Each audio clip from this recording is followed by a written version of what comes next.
Hello, I'm Diane Kresh, Director of Arlington Library, joined by Jack Belcher, Department of Technology Services, and Susan Bell, former Director of CPHD. This is part of a continuing series that we're doing with people who have made a difference to Arlington County. Welcome, Susan. Thank you. Good to be here. How are you? Let's start. We want to start with the beginning, really, Okay. how you came to Arlington County. Okay, I came to Arlington in '79 as a graduate student and ended up working in the county starting in 1983. I was really interested in economic development, but my background was in planning, but with a focus on small business. And I ended up in the planning office because I didn't get a job in economic development. It's one of those kind of things that just happens, and then life happens beyond that, and you go on.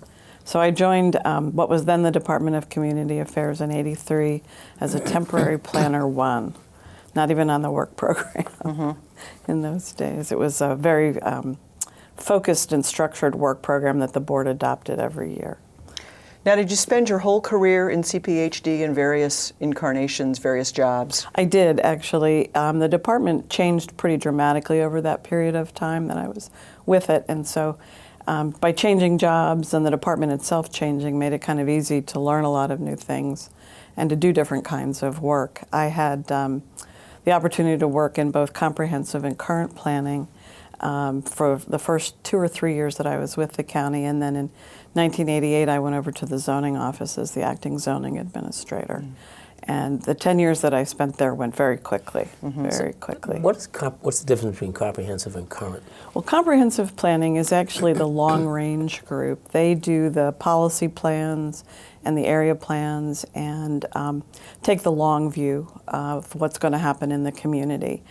They also have the group that does the data and research kinds of functions.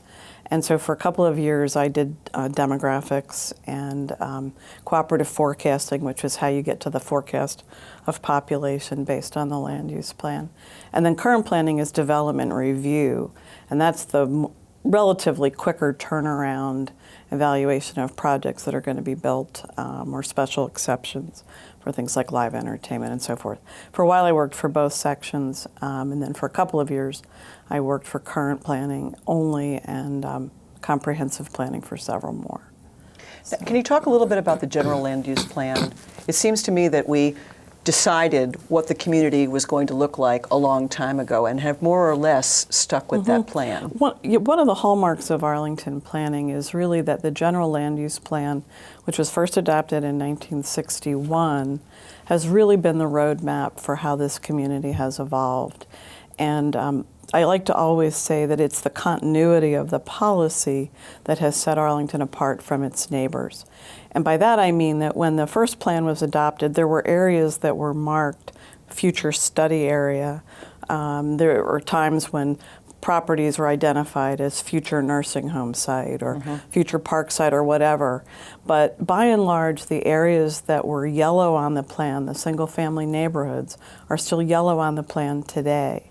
And even though the 2 transit corridors and the Shirlington area have changed dramatically, and there are more colors on the map, more gradations of color, if you will, to reflect different densities, the compact that was struck with that first land use plan, whereby the neighborhoods would be protected and development in the corridors would be held to what is effectively 11% of the land area.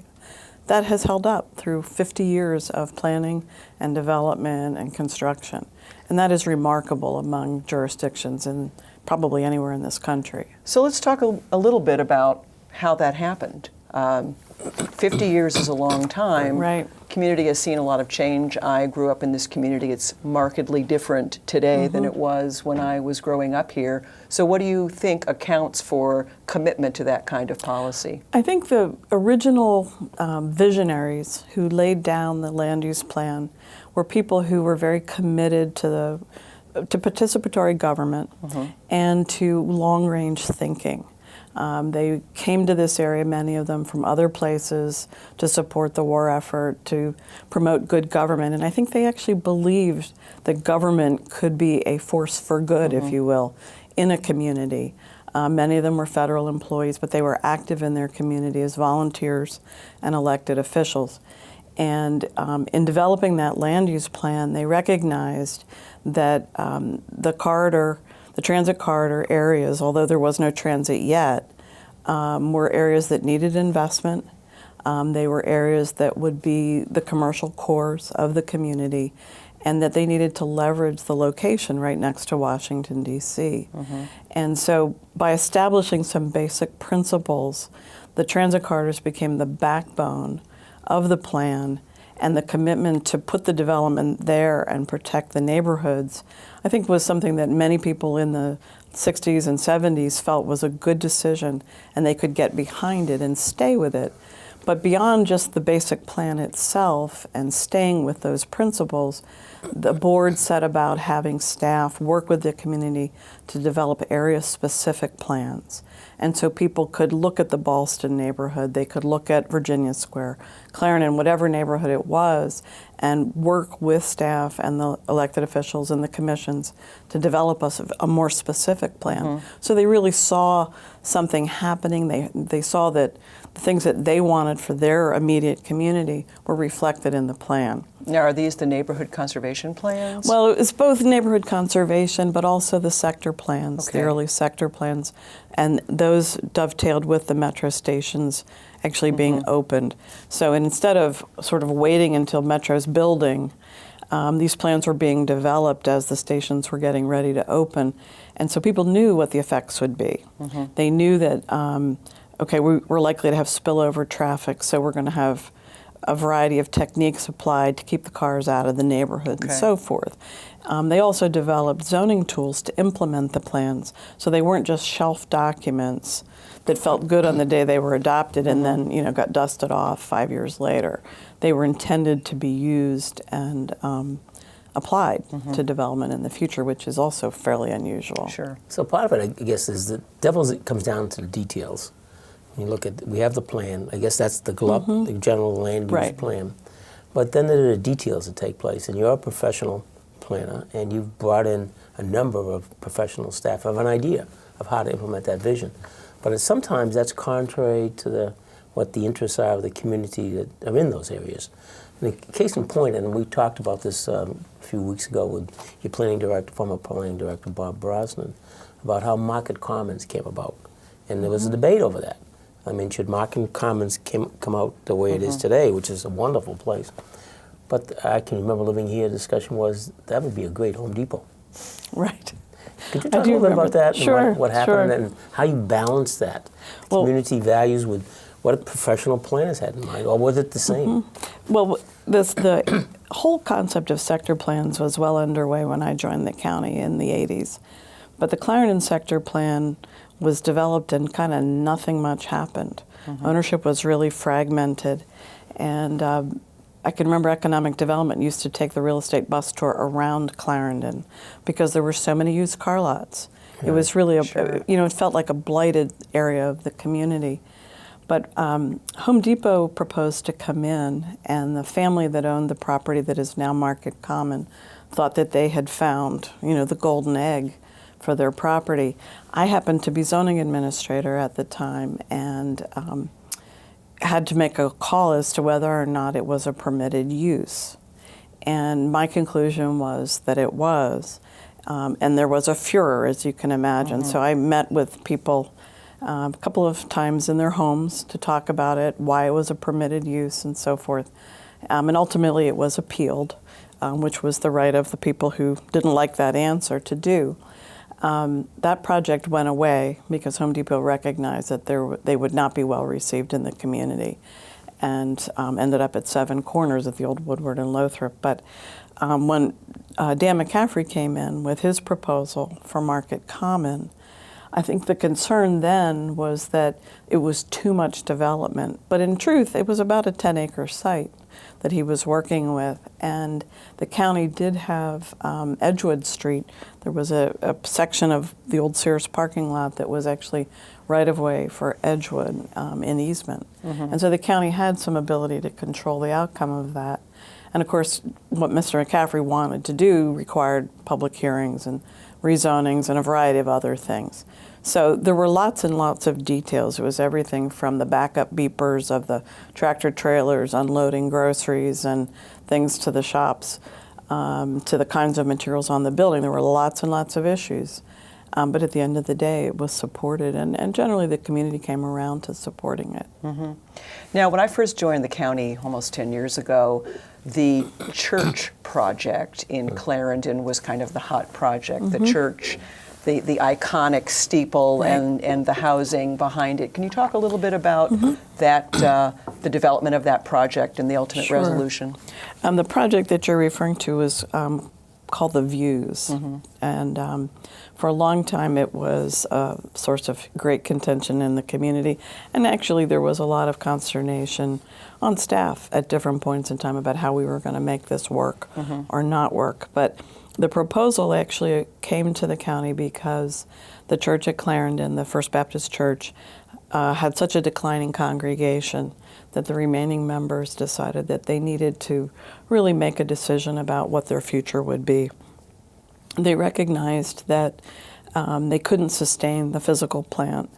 They also recognized that they had a daycare center and theological seminary there, and these were important features, but that there just wasn't enough there, and that their mission could be furthered by selling their property into a development for affordable housing. And so the proposal was brought to some of the board members, as they often are, in sort of a conceptual stage. Would you be willing to look at this? Would you be willing to support it? And by the time it came to staff, it was well understood, I think, by many people that this proposal was in the works, and including some folks in the community. Where the consternation came in, and there was a lot of it, was that many neighbors felt that the county was actually funding the church. In point of fact, what happened was the church created a development corporation that was a separate entity, and that entity was the developer for the project. A small sanctuary was built, but it was largely affordable housing. One of the challenges of that project, however, was that in the Clarendon sector plan, there is a street, 13th Street, that ends in the church, and it was called the Festival Street. And the idea was that would be a place where activities could occur that were not at the heart of Clarendon, but would be off the main street, that would draw people in, both from the neighborhood and from Clarendon itself. The steeple, the iconic steeple, and the narthex of the church were considered really important features, both from a historical standpoint, but also from a character standpoint. It was a real character building. But the sector plan was effectively silent on what the future of that parcel was. And so that would make it very difficult for the analysis of the project and to sort out what's the appropriate answer from a land use policy standpoint. Ultimately, we did support the residential project with the preservation of a portion of the church, but it took many revisions to it. It took a summer-long working group. There were also some court challenges, too. There were multiple court challenges from the neighbors over it on issues of church and state. There was a challenge to my interpretation about one aspect of the zoning ordinance. There were challenges to that much affordable housing, just generally being placed there. But ultimately, the project was built and leased up almost immediately, as you can imagine, because of the proximity to Metro and so forth. The units are small, intentionally so that more people could be housed there. But I think, as a project, I think it's become, considered generally successful. Yeah. One more comment about Clarendon.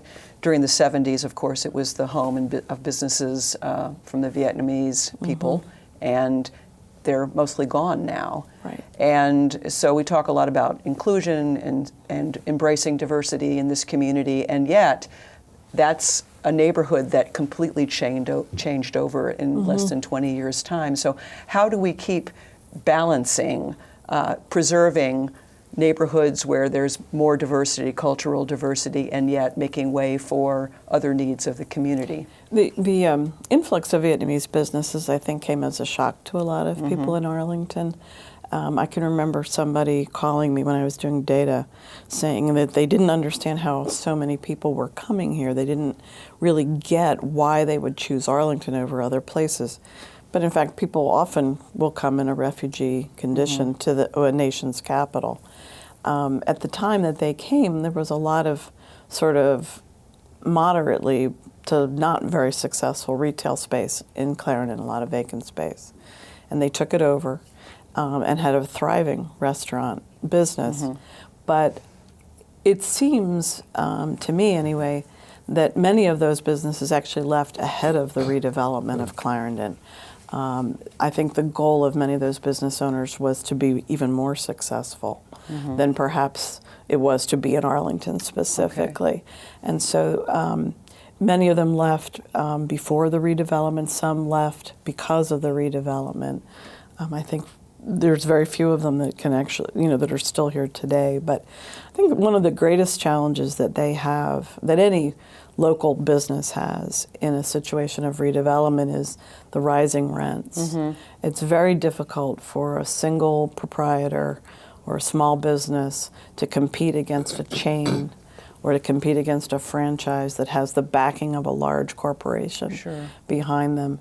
And for these individual proprietors to be able to maintain their businesses and the rents as they rose, as the space became more desirable, is a huge issue.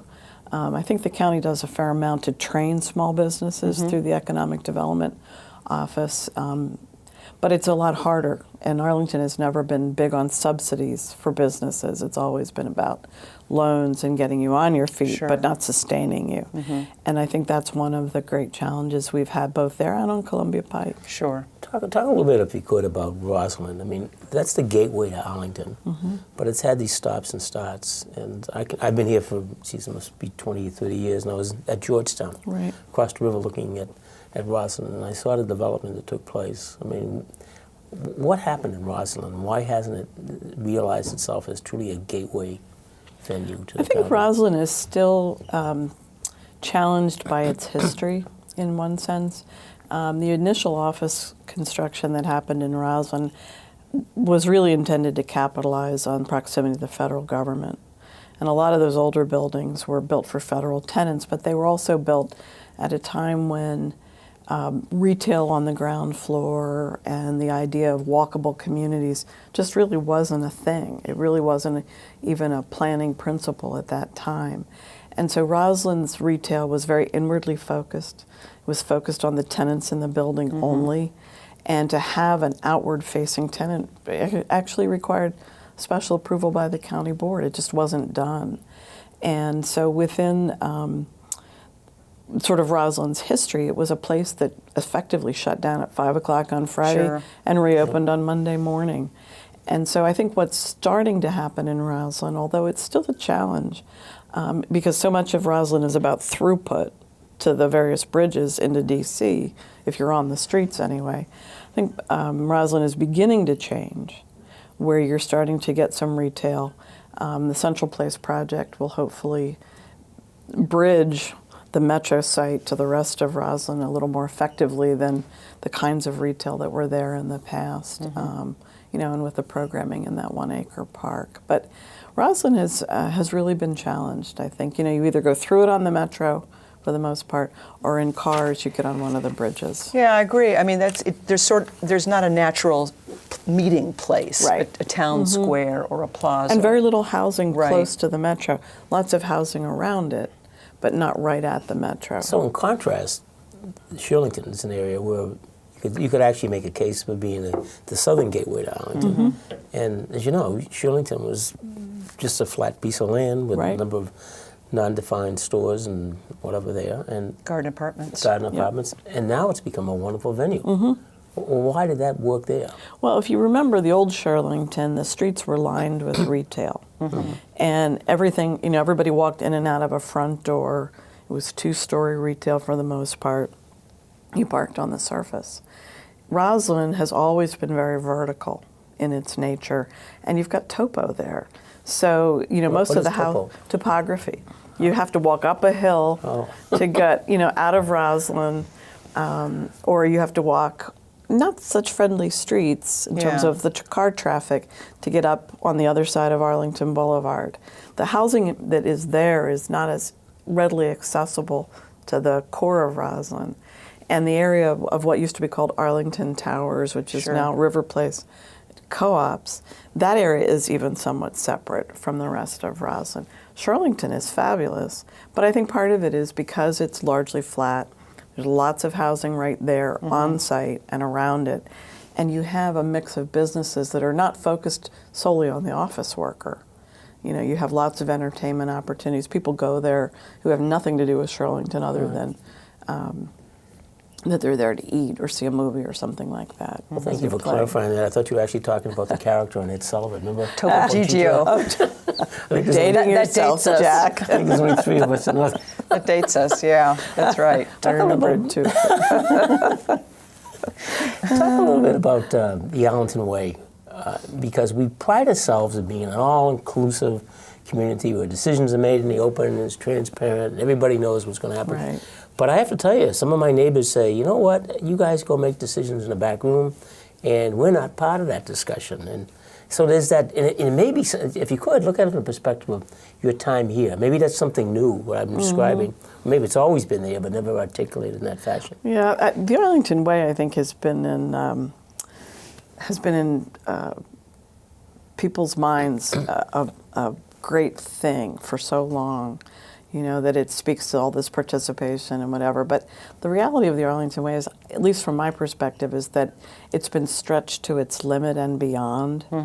I think that process-heavy, meeting-driven way of gaining input and making decisions worked when Arlington was a less dense community very well. You know, when I came here, the population was probably 30,000 people less than it is today, and gosh, probably 150,000 less jobs than it is today. It's just a very, very different community, but that same process has not evolved and matured enough to address the way this community has changed. For example, I mean, the civic association structure, which works very effectively for things that are happening within a single family neighborhood many times, not all the time, doesn't really address vertical neighborhoods. You know, the condominiums, the core of Clarendon, high-rises, garden apartments, very little that happens in a civic association incorporates those people, and it doesn't incorporate the business community. So while the civic association structure has been relied on to feed into the public process on a variety of things, it's really not reflective of an awful lot of this community, whether you're talking about new immigrants, new residents, the elderly, you know, people who just can't afford the time to go to meeting after meeting after meeting after meeting or come to the courthouse, you know, because of childcare or job constraints or, you know, whatever other interests they may have. So from my perspective, the Arlington Way works very effectively for certain things, but is really not adequate to the challenge today of some of these other kinds of issues. When we did the Community Facilities Project, which is just now wrapped up, that came out loud and clear. Lots of the people who were on the committee, very active in the community, whether it's on the school side or on the county side, and what they said is, you know, we feel like we've participated, we probably participate more than most. We feel like we know a lot about what we've been involved in, but at the same time, we're not sure we're being heard, and we're a very, very small percentage of this community. And it needs to change, it needs to be different. We still, I think, expect people to come to the county in many cases. Not in every case. I mean, libraries have certainly done some fabulous programming to go out into the community, get people to drop everything and read, or to, you know, just to do different kinds of things, trivia nights, and bringing people to the library for fun events. Planning is not typically thought of as fun. It's hard work, and there's just a lot of folks who can't come to a committee meeting every week or every 2 weeks for years to get to the end of the line. And so I think I think we have some challenges with respect to the Arlington Way. Well, I think we also have some challenges, though, with respect to people who have been here a long time and want to preserve the things that are. And there's a tension around the demographics are different. Right. We have to build vertically. There aren't open spaces. And so I can speak to my own area of libraries. The libraries are sited in specific locations. Does that mean forever and ever Right. they're there and not Pentagon City, Crystal City, Roslyn, any emerging the west end of Columbia Pike? Where do those conversations happen? Can they happen? Are people, did you discover in the facility study that people have enough objectivity and openness to entertain something that would be new and different? I think that's one of the things we heard loud and clear, is that Arlington can't continue to site its facilities in the same way as they always have. The little bit of land that the county and the schools controls is just not sufficient for us to single thread these ideas and to continue to look at things in the same way. Right. And that didn't just come from the people on the committee, that came from the resident forum, the folks who joined us, the emails we received, and that we can't continue to think about everything as a single story structure with surface parking around it. One of the things that I think, too, where we have not perhaps done a good service for the community is not to educate them on how things got the way they are so much, but to help them understand how things can be worked. Sure. And how things can be changed.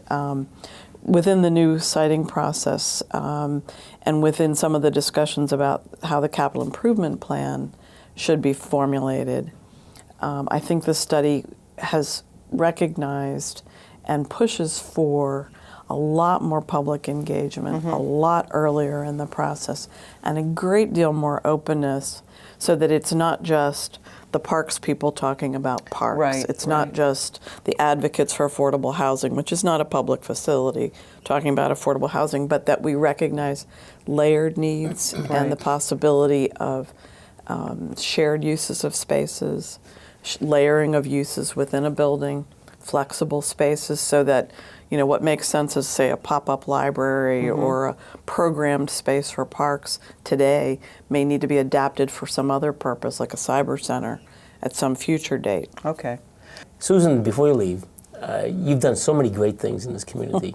You're a resident of Arlington. Your two daughters are going to school at Washington and Lee.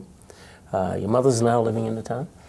And if you had to give some parting words of advice to how the county may go forward, and especially based on this report you've just done, where it's projecting an increase of 31% in the population over the next 25 years, and we're going to be stretched to be able to accommodate everything that's possible in this community, being the smallest county in Arlington. What would you have to say? Well, first of all, it's a huge number of people that it takes to make this stuff happen, because whether we like it or not, it all gets done through a process. I guess the one thing I would say is that the land use plan is what's used as the basis for forecasting the future of the community. And the forecasts of population and jobs and all of that are factored into our infrastructure. I mean, we are thinking about providing adequate infrastructure for the future. But I would like to see more people share their ideas and have the opportunity to share their ideas about what the community should be. Using some of the different techniques that we did use through this process and others that we thought about but didn't actually get to. I really hope we can sort of move in the direction of getting that input in different ways so that it isn't just the same folks doing all the talking. Thank you, Susan. So thank you very much for being with us, Susan. You've had a huge impact on Arlington County, the county that we work in and all of us live in. And thank you for joining us today. It's been a privilege to have this conversation. And we'll just continue to talk Sounds and good. admire Great. Jack's bow tie. Yeah, I know. He's got a new look. It's a new look. It's a